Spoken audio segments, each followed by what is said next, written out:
Florida, a great poll in Nevada. Georgia's looking fantastic. Texas is looking fantastic. Nobody's going to do for Iowa what I did for Iowa. When we win, Michigan wins. To win North Carolina, sure. You're going to win Pennsylvania, win Minnesota, win Ohio, win Wisconsin. 4 more years in that very beautiful White House.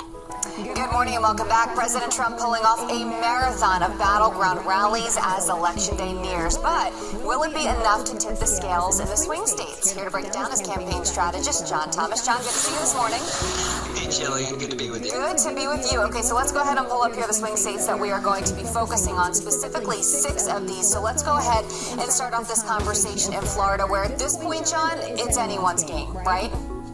Yeah, Florida's historically tight, Jillian. No one wins this by landslide, and both campaigns are not taking that state for granted. Trump is pulling out all the stops, and his key strength, Jillian, in that state is his ability to drive these big rallies, which in turn drives media coverage and his message. Let's go ahead to Georgia right now, where Joe Biden has the lead just by a slim margin, as you can see. But they are breaking records here in Georgia for early voter turnout. 3.9 million people have voted by the time that ended on Friday. What do you see happening in Georgia? Well, this typically isn't a state that a Republican has to worry about, so the fact that we're even talking about it is something else. But something I want to draw viewers' attention to is President Trump is carrying more of the African-American vote than any Republican in U.S. history. There's an increase in African-American enthusiasm in their vote, so if that carries, Trump could hold Georgia. Interesting. And Michigan, obviously the president holding 3 rallies there. Joe Biden was in Flint, Michigan with former President Obama yesterday. Michigan, as you can see, though, Joe Biden has a pretty significant lead there. Yeah, this is a tough state. Remember, it's one that Trump flipped. It typically does lean blue. Trump's leaning in on his economic message. This is going to be a tough state for Trump. Okay, let's head to North Carolina right now, where this one is still close. The gap is narrowing, though, in North Carolina. As you can see, Joe Biden with the edge still as of October 21st through October 30th polling. Yeah, Biden was up substantially until a few weeks ago. Trump spent time there. Pence spent time there. They're bringing it home. Definitely not a state that Trump should need to defend, but he's putting in the time, and he's got to hold this state or it'll fall apart. Okay, Ohio, where it is neck and neck right now. As you can see, the polling is dead split here. You know, Ohio is going to be one of those things where I think at this point everybody's going to say, I don't know what's going to happen here. But what do you think the president needs to do in these last few days to win Ohio? Ohio's that critical state where it always is about the economy.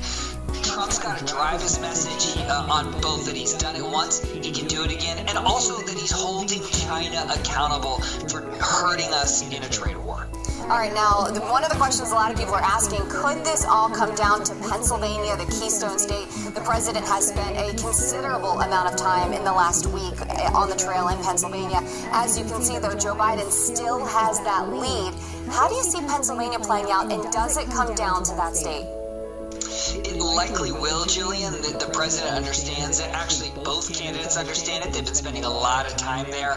This is one of those things that exposes the president's weakness this cycle. He's softer with suburban voters now than he was in 2016, particularly because of their questioning of his handling of coronavirus.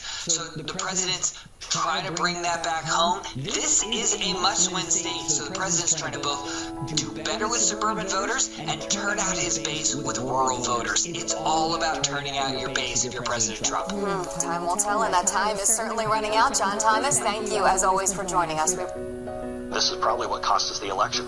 Vote suppression, 92 million Americans, more than 92 million Americans have already voted. That's well over half of the number that voted in 2016, and it's going to continue through Tuesday. So given all that, what is your clearest path to 270 right now?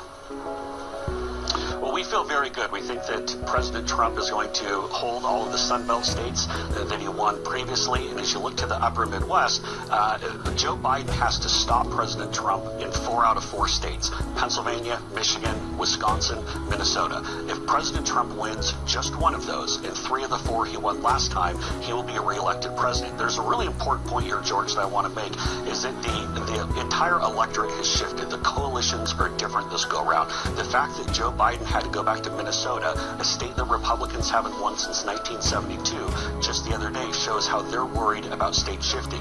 President Trump is going to get well over 10% of the black vote. I think he'll get over 20% of African American men.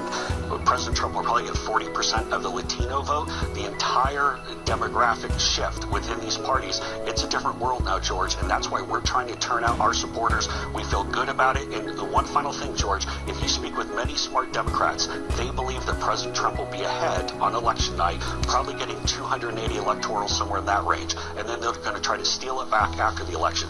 We believe that we will be over 290 electoral votes on election night, so no matter what they try to do, what kind of hijinks or lawsuits or whatever kind of nonsense they try to pull off, we're still going to have enough electoral votes to get President Trump reelected. So basically, for you're saying that the president needs to have a clean sweep of all the states in the Sun Belt that he won back in 2016: Arizona, Georgia, Florida, Texas, North Carolina.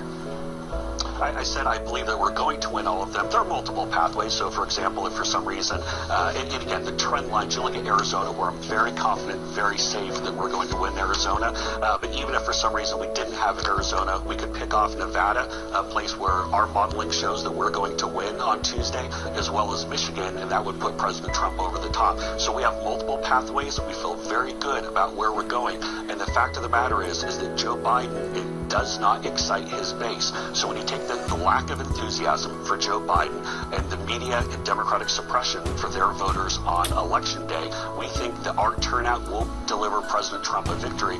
And the one thing, George, I got to tell you, we learned this in 2016, Donald J. Trump is a closer. Nobody knows how to close out a presidential race like he does.